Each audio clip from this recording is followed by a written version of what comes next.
So Jimmy Bell and I are going to the memorial on Sunday. And I posted about this on my community page and I got mixed responses. Most people, the vast majority, were pretty positive about it. Like they want to see it. We're going to record it. We're going to talk about it. But some people were pretty negative about it. They're like, why would you go back? Why would you go back and deal with that again?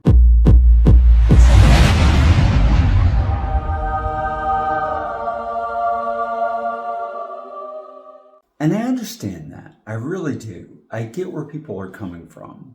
But I'm in a very different place now than I was some years ago. In the past, it would have affected me negatively to go back. But I'm at the point now where when I look at the religion of Jehovah's Witnesses and the organization, the financial empire that is the Watchtower Bible and Tract Society, I don't get the visceral response that I used to. And that's primarily what I want to talk about in this video. Because if you used to be one of Jehovah's Witnesses and you still have visceral emotional responses in a very negative way to the organization, which is absolutely understandable, and I'm not giving you any kind of hard time about that, you still have a ways to go. And that's okay. We're all on our path. We're all trying to heal in our own way. So I'm not judging you for that at all. I was very much that way too at first. But eventually you get to the point where you can look back at the life that you used to live and you can shake your head at it and be like, wow, that was just ridiculous. But it no longer hurts.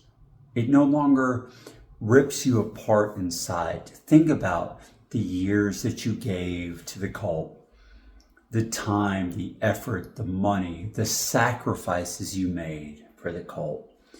Eventually, you just come to accept that you're free now.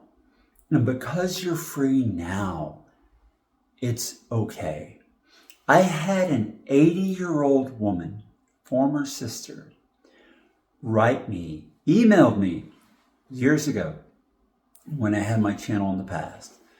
And she said, I'm just now waking up at 80 years old. But she said, even one day of freedom is worth it. I absolutely love that. And I will never forget it.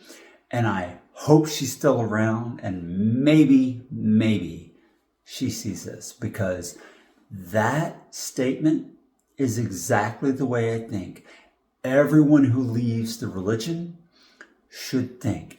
Once they reach that point, it takes a while to get there. You have to grieve at first. This is a major loss for you.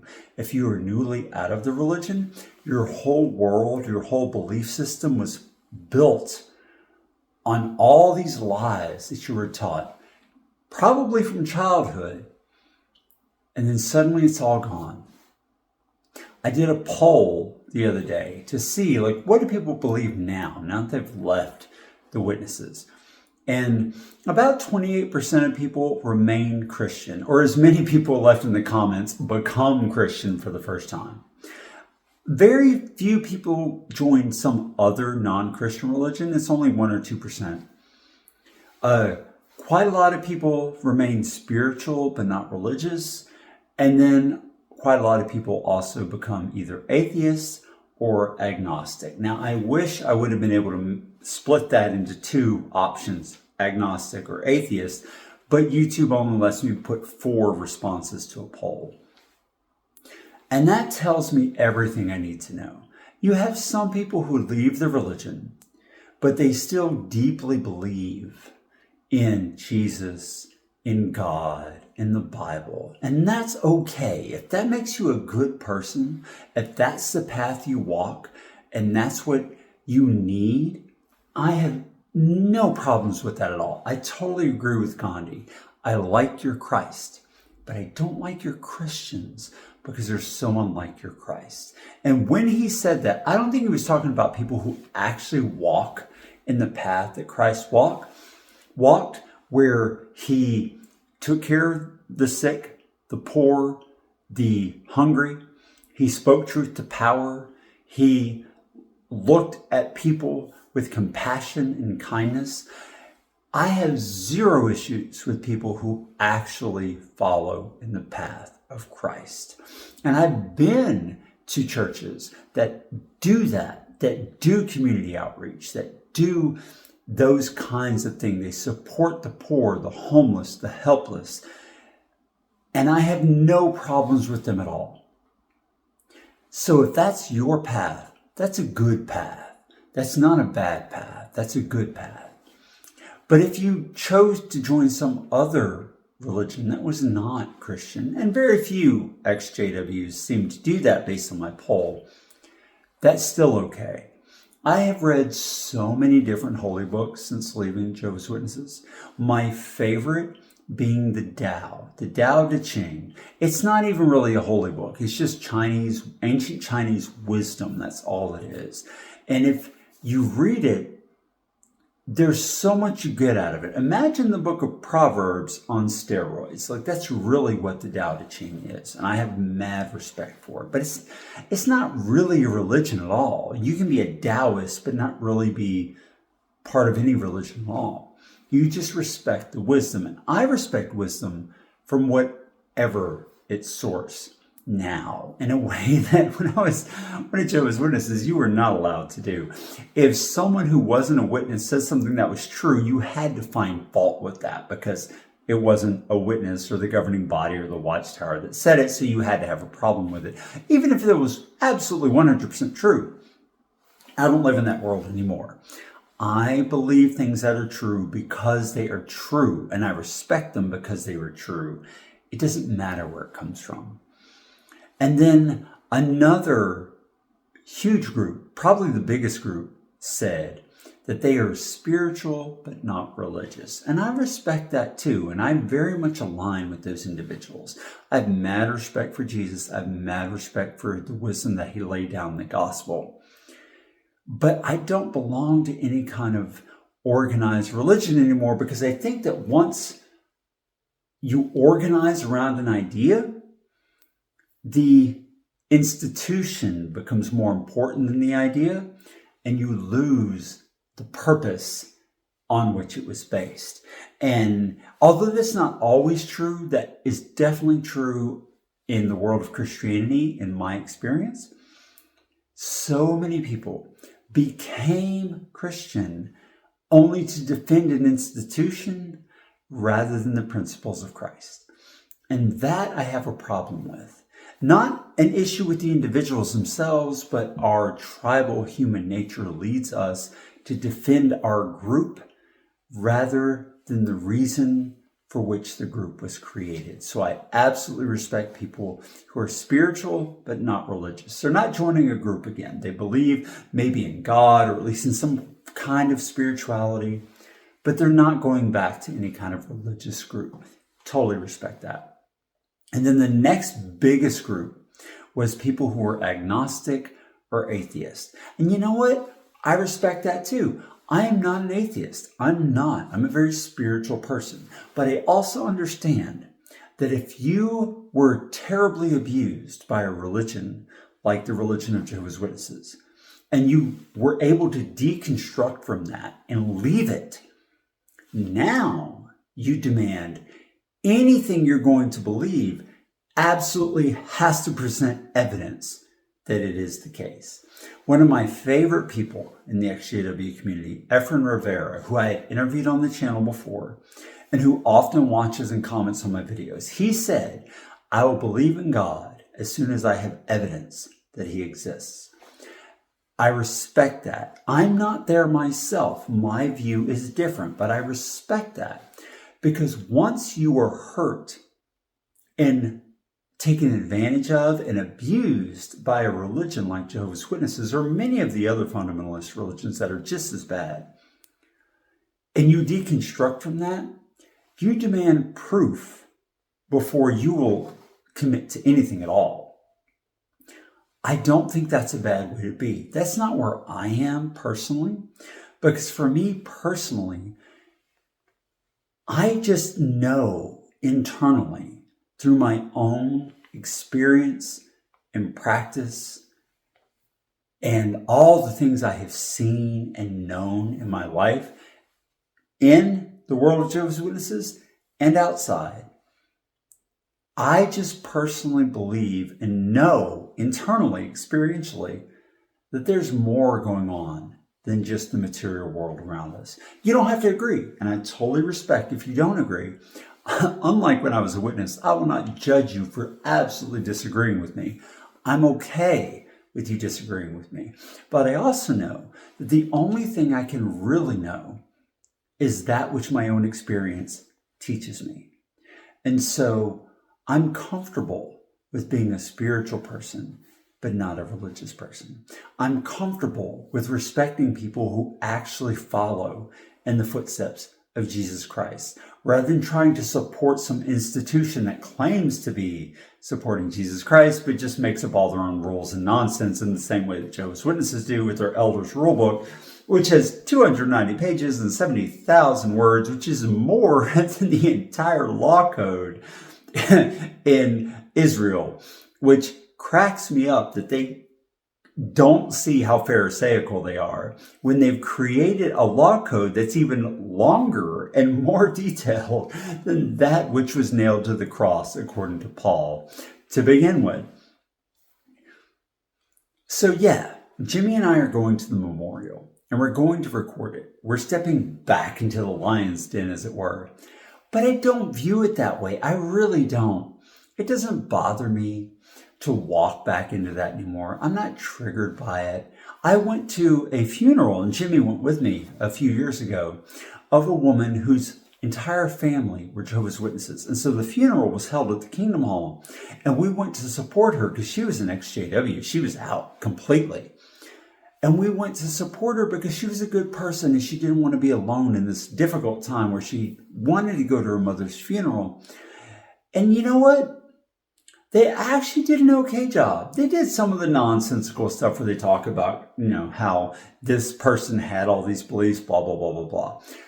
But in a very unique way, they really did talk about her life, who she was, her interests. They didn't just make it a sermon about why you should become one of Jehovah's Witnesses. And I was okay with that. I wasn't triggered. I talked to people there in the Kingdom Hall. We laughed. We carried on. I get that your regular rank and file witnesses, they have no idea what they're supporting. They really don't. And for me to treat them in a bad way or in a negative way would be to use the same tactics that Watchtower wants Jehovah's Witnesses to use against people who are worldly, who are not part of their religion. And I'm not going to do that. I will treat everyone with love and respect and kindness until they show me that they don't deserve that. And there are people who don't deserve that. I completely believe that the leadership, the governing body, they don't deserve respect or love or kindness because they know exactly what they're doing. They know what they're into. They know that it's all a lie. I have zero doubt that that's true. If you disagree, please tell me in the comments. I want to know. But the rank and file, they don't know. And I know that because when I was part of the rank and file, I didn't know. I really didn't know. I was sincere in my belief. I really thought these things were true. I didn't think I was being a bad person. I tried to be loving and kind to people, but I had been indoctrinated so that my love and kindness was suppressed by the Watchtower Bible and Tract Society, the corporation that profits off of the belief of the rank and file. So I have mad compassion for people who are trapped in that and don't know any better. You may not, and you don't have to, and I will never judge you for that. But for me, I just can't hold that against them in the way that some people I see in the comments hold that against them. And you're okay. Again, I do not judge you for saying that, you know what? They need to wake up and know what they're doing because they're doing harm to people. And because they're doing harm, I cannot respect that. I can't forgive them. I'm done with them. That's okay, and that's justifiable, and I will never tell you that you're wrong. But for me, I can't do that. I can't do it because I was a 100% believer. And I know, looking back at myself, I wasn't a bad person, but my goodness was suppressed by a bad religion. And so when Jimmy and I go to the memorial, I'm going to smile, I'm going to laugh, I'm going to be friendly, I'm going to be kind. We're not going to cause a scene. We're going to record it and we're going to talk about it. But it really just makes me sad for them. It hurts my heart for them that they're still stuck in the thing that I was stuck in too. But I finally woke up to and realized this is not the truth. Now, I'm the kind of person that once I know something isn't true, that's it. I'm a very rational person. I'm a very logical person, but I was raised in a very irrational, illogical religion. And that psychological and emotional abuse that it causes is very difficult to just switch off. But really bad things happened to me and to Beth that woke us both up to it. And once that happened, I did switch it off. Because once I knew objectively that this was not the truth, that was it. But it was difficult. It was hard at first. I didn't jump out and fall on my face like some people do. And it just breaks my heart. It breaks my heart to see some people take their lives. Some people destroy their lives because they've left what they thought was the truth. And they just can't, they can never get over it. Their family shuns them. They lose everything they believed was real. And it just completely shatters their lives. And I get it and I don't judge it. But for me and for Beth, once we woke up, was it easy at first? I can't speak for her, but for me, no, it wasn't. Like I had to wrestle with a lot of things. All these things that I thought were absolutely true. And I found out that, it's not true at all. I had to deal with that. And I remember when we lived in Charlotte, North Carolina, I was taking a walk. I was going to the grocery store, and the grocery store was like 2 blocks away. So I just walked over there. And as I'm walking over there, I see a wasp attacking a cicada. And it was literally like on it and stinging it and like stinging the crap out of it. And the cicada was making this noise that, I kid you not, sounded like a scream, and it was blood curdling. And I got so angry at the wasp when I saw it kill this other insect that I stomped on the wasp and killed it. And I looked at it and I thought to myself, if there is a God, he made this insect to viciously attack this other insect. And then I thought to myself, there was no Adam and Eve wasp. There was no sin or fallen flesh. This is how this creature was designed, if God designed it, to behave. And then it occurred to me that that insect was just doing what it was built to do. And I killed it in my anger for what I saw as an injustice when it was just acting out the way it was instinctually built to act. And that made me ask a lot of questions. It seems like a small thing, but it opened my eyes to the reality that all the things I had been taught about the way things were meant to be could not possibly be true. And for everyone who leaves whatever cult, whatever strong, high control group, religion you're in, that moment is going to be different for you. But that was my moment. And I remember that in that moment, everything changed. And I started to look at things in a very different way than I had previously, even though I had been out of the religion for quite some time. And so I started to explore and to view things differently, to try to be more objective, to try to be more compassionate, to try to understand that sometimes people just act in the way that they have been groomed or taught or raised or instinctually respond to act.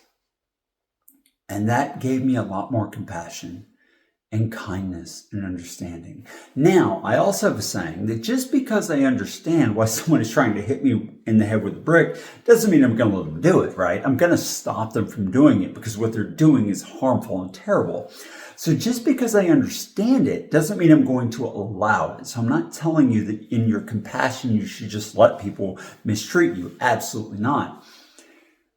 But there is a difference in the way you see people and their behavior. They have been either indoctrinated or brought up to respond in that way. There's a difference in the way you view them and their behavior and their actions and their accountability that inspires compassion. Once you realize that, you know what? I thought I was a good person too. And yet I did terrible things that now that I look back on them, I realize were terrible. But at the time, I thought it was right. I really, genuinely, truly thought it was right. So now when I look at people who are still stuck in the cult, whatever cult that might be, Jehovah's Witnesses, of course, is the closest to my heart because that's what I was raised in. I can't judge them in the way that I know they're judging me, or they would judge me if they heard me talk about these things, because I'm beyond that now. And I think all of us need to get to the point where we're beyond that judgmental idea. And I see comments all the time. And again, I don't judge them. People claim, well, they weren't the true religion, but this is. They didn't believe this, but this is the truth. They're false prophets, but this is for real. To me, personally, that's just out of the frying pan into the fire. You're going from one judgmental position into another judgmental position. And when I read the gospel, I see the opposite of that. I see a person in Jesus Christ who wasn't that way. Now, maybe you don't see it that way. If you're an atheist or you just are absolutely anti-Christian, I understand it. I respect it. I don't judge it. But when I read it, I see a guy that wants you to be the opposite of that, who wants you to recognize that you don't have to agree with someone's behavior, but you also shouldn't cast the first stone because you've been there too. And I love that in Ecclesiastes when it says that if you hear about someone negatively speaking about you, don't judge them because you know that you, just like them, have done the same. And I did. For 40 years of my life, I did the same. I judged people who weren't like me.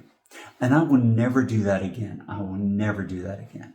So when Jimmy and I go to the memorial on Sunday, and I think you're really going to enjoy and appreciate our breakdown of it afterwards, I'm not going to judge those people.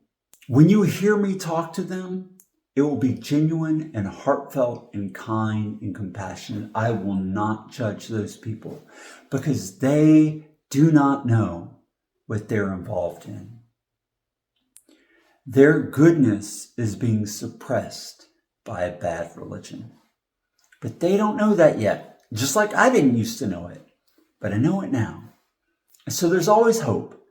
In my mind, there's always hope because I was 1,000% in the religion until I wasn't, until I woke up, until I had experienced enough oppression, suppression, suffering to wake up to the reality. I like what Eckhart Tolle says. He says that suffering is the fastest path to enlightenment. It's not the best path, but it's definitely the fastest. Maybe those people will hit a brick wall like I did, like Beth did, that wakes them up too.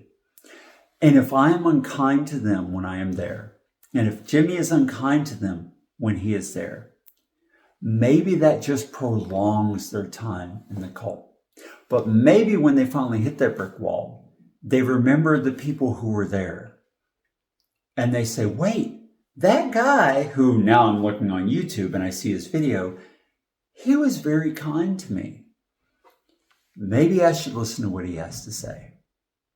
It's the best shot we've got at waking people up. When you get angry with people, and I absolutely understand where the anger and bitterness comes from. Don't ever let anyone tell you that you are not entitled to your anger and your bitterness. You 100% are, because you were put in this horrific circumstance that absolutely mistreated and abused you. But if you can rise above that, if you can overcome that, you have a better shot at helping other people who are still in it realize you're at peace. They're not. Jehovah's Witnesses are not at peace. The true believers are not at peace. They live with guilt and shame and self-loathing and that indoctrination. They're never good enough in the eyes of the Watchtower and its indoctrination. You're at peace now. And if you're at peace, and they see that in you, trust me, they don't have to know you. People can sense it. And they realize, wait a minute, this stranger who's not one of us, he's at peace, he's kind, he's compassionate, he's at ease, he's talking to us, he's enjoying life. Then they got to ask themselves, if I have the truth, why am I not like him or her?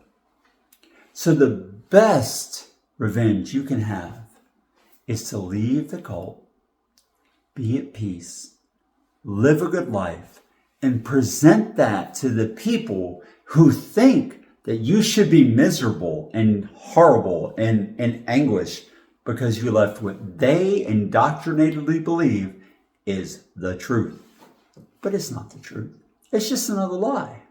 The only truth lies within. And once you realize that, and they realize that, then we'll all be at peace. But that's a very utopian vision, and I know we don't live in a utopian world. But I do think that the more that we reach out to others with compassion and kindness while still setting our boundaries and protecting ourselves, the better shot we've got at waking them up and bringing them into the peace that we know now that we have left the religion. But that is what I think. And as always, I would love to know what you think. I encourage dissent. If you think I'm wrong, by all means, tell me in the comments. Now, if you get hateful or attacking, I'm going to remove you. But if you disagree, by all means disagree. Tell me why. I want to hear it, because maybe you're going to teach me something. I'm no longer in the cult. I'm no longer indoctrinated. I'm fine. I'm comfortable with you disagreeing with me now. So disagree if you disagree. But if you like this video, be sure to click like. If you liked it enough to subscribe to my channel, hit the subscribe button. And if you liked it enough to support the work that I'm doing here, click the join button below. Or if you don't see a join button, click the link in the video description to join and become a member. And as always, thanks for watching.